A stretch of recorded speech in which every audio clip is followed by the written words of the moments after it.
Dear student, आज हम लोग देखेंगे सिंक्रोनस मशीन के बारे में। ध्यान दीजिएगा, यहाँ पर वर्ड यूज़ किया गया है सिंक्रोनस मशीन। तो जब भी मशीन वर्ड यूज़ किया जाएगा, जैसे कि हम लोगों ने डीसी मशीन वर्ड यूज़ किया था, तो देखा था कि कंस्ट्रक्शन पॉइंट ऑफ व्यू से मोटर और जनरेटर दोनों एक ही चीज़ थी। तो यहाँ पर भी सिंक्रोनस मशीन का मतलब है कि जनरेटर और मोटर यहाँ पे वो दोनों जो हैं वो एक ही होंगे कंस्ट्रक्शन पॉइंट ऑफ व्यू से। तो सबसे पहले हम लोग जनरेटर की यहाँ बात कर रहे हैं। तो यहाँ जो शुरुआत में एक बार समझते हैं कि ये जनरेटर की रिक्वायरमेंट हुई क्यों, यानी कि जो हम एसी जनरेटर से इस्तेमाल करते हैं, ये शुरुआत में पहले डीसी की डिस्कवरी हुई थी, उसके बाद फिर एसी की बात की गई थी। ऐसा क्यों हुआ था? तो आप इसको सोचें तो ऐसे सोच सकते हैं कि डीसी में क्या था कि जो फील्ड वाइंडिंग है वो स्टेशनरी थी, यानी कि वो स्टेटर पे था, और जो आर्मेचर वाइंडिंग थी वो रोटेट कर रही थी। तो क्या होता था वहाँ पे, आर्मेचर वाइंडिंग से पावर कलेक्ट करने के लिए हम कम्यूटेटर के थ्रू ब्रशेस का इस्तेमाल करते हुए हम पावर को कलेक्ट कर पा रहे थे। तो वहाँ पर ब्रशेस और कम्यूटेटर के बीच में स्पार्किंग होती थी, क्योंकि वो दोनों एक दूसरे पर स्लिप करते हुए चलते थे। कम्यूटेटर जो है शाफ्ट पे लगा था और वो घूम रहा था, और ब्रश उसके ऊपर लगा हुआ था, तो वो कंटिन्यूसली एक दूसरे के ऊपर घिस रहे हैं, तो हमें पावर मिल रही है। तो वहाँ पर क्या था कि जैसे जैसे हम मशीन बड़ी कर रहे हैं, मशीन बड़ी का मतलब उसकी पावर जनरेशन पावर बढ़ा रहे हैं, यानी कि किलोवाट मेगावाट में जब जा रहे हैं, तो वहाँ पे स्पार्किंग भी उसी के अकॉर्डिंग बढ़ रही है। तो वहाँ लॉसेस बहुत ज़्यादा होने लगे और मशीन भी डैमेज होने लगती है, क्योंकि हीट बहुत ज़्यादा प्रोड्यूस हो रही है। तो इसलिए सोचा गया कि कुछ अलग करते हैं, उल्टा कर लेते हैं। तो इसमें ऑल्टरनेटर में क्या किया गया, जो आर्मेचर वाइंडिंग है उसको स्टेटर पे लगा दिया गया, और जो फील्ड वाइंडिंग है उसको कहाँ पे लगा दिया गया, रोटर पे। डीसी मशीन ही है, एग्जैक्टली उल्टा कर दिया गया। सिर्फ और सिर्फ क्या किया गया, वहाँ पर फील्ड वाइंडिंग स्टेटर पे थी, यहाँ पे रोटर पे कर दिया गया, और वहाँ पर आर्मेचर वाइंडिंग रोटर पे था, तो इसको यहाँ पे स्टेटर पे कर दिया गया। जिससे कि क्या हुआ, फील्ड वाइंडिंग में फील्ड प्रोड्यूस करने के लिए अगेन यहाँ पर भी डीसी सप्लाई ही दी जाती है, लेकिन ऑब्वियस सी बात है, डीसी सप्लाई फील्ड प्रोड्यूस करने के लिए देना और पावर जो डेवलप हुआ है उसको कलेक्ट करना, दोनों में बहुत ही डिफरेंस है।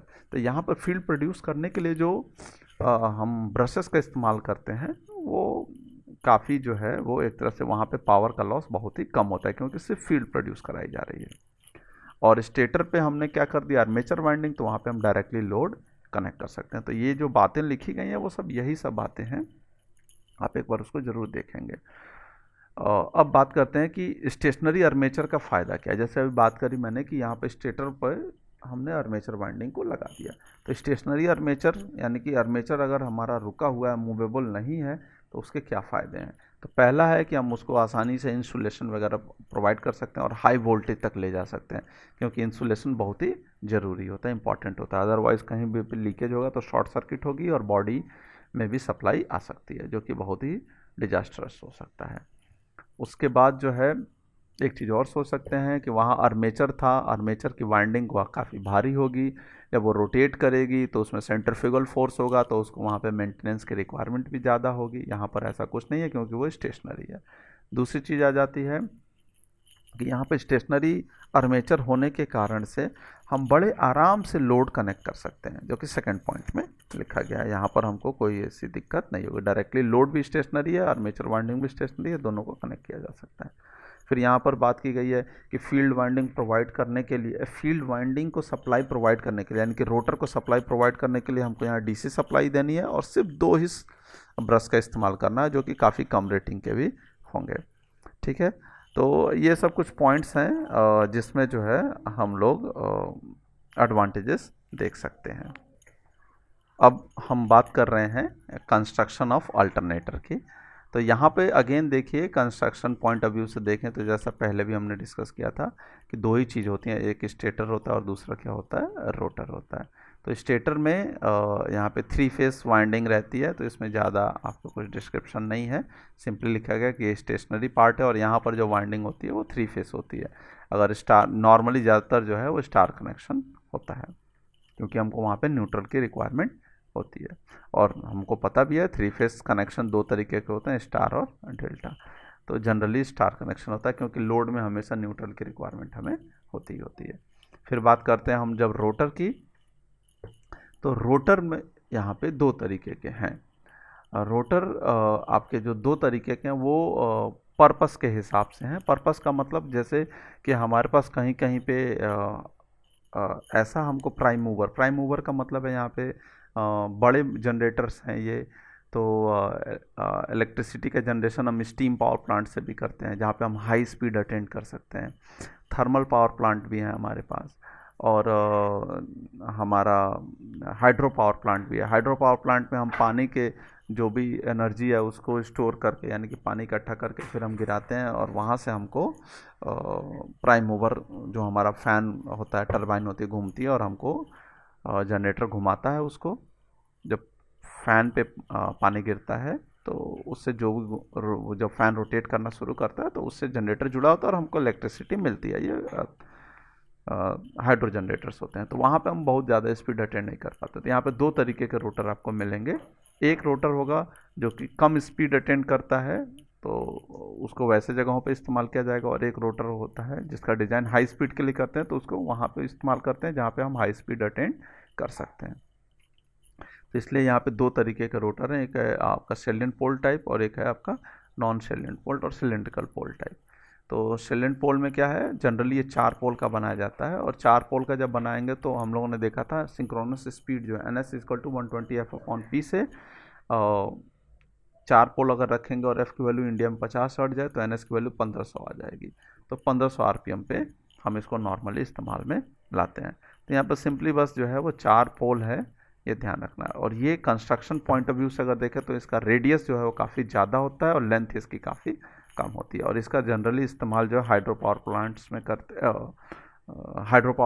करते हैं, और या कह सकते हैं कि ऐसी जगहों पे जहाँ पे हम ज़्यादा स्पीड अटेंड नहीं कर सकते हैं। ये इसका डायग्राम है और इसमें वाइंडिंग दिखाई गई और 4 पोल दिखाए गए हैं, नॉर्थ और साउथ। और यहाँ पे ये जो 2 चीज़ें दिखाई गई ये ब्रशेस को दिखाई गई, क्योंकि सप्लाई प्रोड्यूस करने के लिए, फील्ड प्रोड्यूस करने के लिए हमको DC सप्लाई ही देनी है। फिर बात करते हैं नॉन सेलिएंट पोल टाइप में। तो नॉन सेलिएंट पोल टाइप नॉर्मली 2 पोल का होता है, हम चाहें तो उसको 4 पोल में भी बना सकते हैं। तो यहाँ पे पहले 2 पोल का देख लीजिए। यहाँ पे क्या किया गया है, आप ऐसे सोचिए कि एक बड़ा सा मोटी सी एक शाफ्ट है, रॉड है बड़ी मोटी सी, और उसमें इस तरीके की ग्रूविंग कर दी गई, और यहाँ पे जो कंडक्टर प्लेस किए गए हैं उसमें प्लस लिखा है। तो प्लस का मतलब होता है कि यहाँ पे क्रॉस है, करंट अंदर की तरफ जा रही है, और इधर जो है आपकी करंट जो है प्लेन से बाहर की तरफ आ रही है, और हमारे 2 पोल जनरेट होंगे, एक होगा नॉर्थ और दूसरा होगा साउथ। तो यहाँ पे अगर हम NS की बात करें तो क्या होगा, हमको क्या मिलेगा, NS इक्वल टू 120F/P से P की वैल्यू 2 रखेंगे, नॉर्थ और साउथ 2 पोल हैं, तो हमको NS की वैल्यू 3000 मिलेगी। तो काफ़ी ज़्यादा स्पीड है, 3000 RPM। और यहाँ पे अगर हमारा 4 पोल है तो क्या करेंगे हम, नंबर ऑफ पोल्स 4 होने के कारण NS की वैल्यू 1500 हमको मिलेगी 120F/P से। तो ये कम स्पीड, तो इसका भी हम इस्तेमाल कर सकते हैं, लेकिन जनरली इसको डिज़ाइन किया जाता है आपका 2 पोल के लिए। क्यों, सोच सकता है इंसान कि क्यों ऐसा करते हैं, तो उसके पीछे रीज़न क्या है। रीज़न उसके पीछे सिर्फ इतना है कि हम ऐसे सोचें कि 2 पोल की वाइंडिंग करना ज़्यादा आसान होगा इन कंपैरिजन टू 4 पोल। तो जहाँ भी हमको हाई स्पीड अटेंड कर सकते हैं वहाँ पर हम 2 पोल के नॉन सेलिएंट रोटर्स को ही इस्तेमाल में लाया जाता है। इसमें कंस्ट्रक्शन पॉइंट ऑफ व्यू से इसका रेडियस काफ़ी कम होता है, लेकिन लंबाई इसकी काफ़ी ज़्यादा होती है। ठीक है, अब फिर नेक्स्ट बात करते हैं इसके ऑपरेशन की। तो ऑपरेशन प्रिंसिपल सिंपल है। यहाँ पर क्या है, आपका मैग्नेटिक फील्ड आपका रोटर पे है। आप ऐसे सोचिए कि ये वाला हिस्सा रोटर है, इसमें आपने DC सप्लाई दी, मैग्नेटिक फील्ड जनरेट हो जाएगी।